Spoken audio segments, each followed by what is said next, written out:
আজ আপনাদের শোনাবো প্রত্যন্ত গ্রামের এক ক্রিকেটারের গল্প। নাম তার বাবর আলী। পশ্চিমবঙ্গের বীরভূম জেলার মাঠপলসার এক দরিদ্র পরিবারে জন্ম বাবর আলীর। ছোট থেকেই ক্রিকেটের প্রতি ছিল তার গভীর অনুরাগ।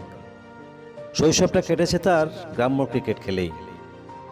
পড়াশোনার প্রতি তেমন আসক্তি না থাকলেও ক্রিকেটের প্রতি ছিল তার অসীম ভালোবাসা। আর্থিক অবস্থা ভালো না থাকা সত্ত্বেও সে কখনোই হার মানেনি। মাঠপলসা থেকে 14 কিলোমিটার দূরে সিউড়ি ডিএসএতে কোচ প্রবল ঘোষের হাত ধরেই প্রথম প্রশিক্ষণ শুরু হয় তার ক্রিকেট জীবনের। কয়েক বছর প্রশিক্ষণ নেওয়ার পর 2012 সালে জেলার টিমে সুযোগ পায় ব্যাটসম্যান কাম উইকেট কিপার হিসাবে।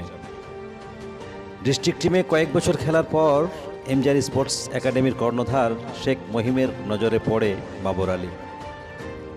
বাবর আলীর খেলা দেখে মুগ্ধ হয়ে তাকে এমজিআরের সুযোগ দেয় এমডি মহিম এবং নানা সুবিধা প্রদান করে থাকেন।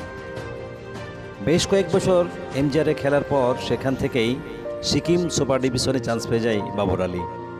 তবে সেখানেও সে থেমে থাকেনি। তারপর কলকাতা লিগেও চান্স পায়, সেখানেও সে সেকেন্ড ডিভিশন খেলে। তারপর তার বন্ধু আমান খানের ডাকে কলকাতা নিউ টাউনে কর্পোরেট লিগ খেলা শুরু করে এবং এই কর্পোরেট লিগ খেলতে খেলতে মোহামেডান স্পোর্টিং ক্লাবের মাঠে একটা বিগ ক্রিকেট লিগের ট্রায়াল হয়।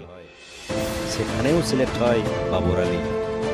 তারপর তাকে দিল্লির সুপার ক্যাম্পে ডাকা হয় এবং সেখানেও 3 দিনের একটা ক্যাম্প হওয়ার পর ফাইনাল লিস্টে বাবর আলী সিলেক্ট হয়।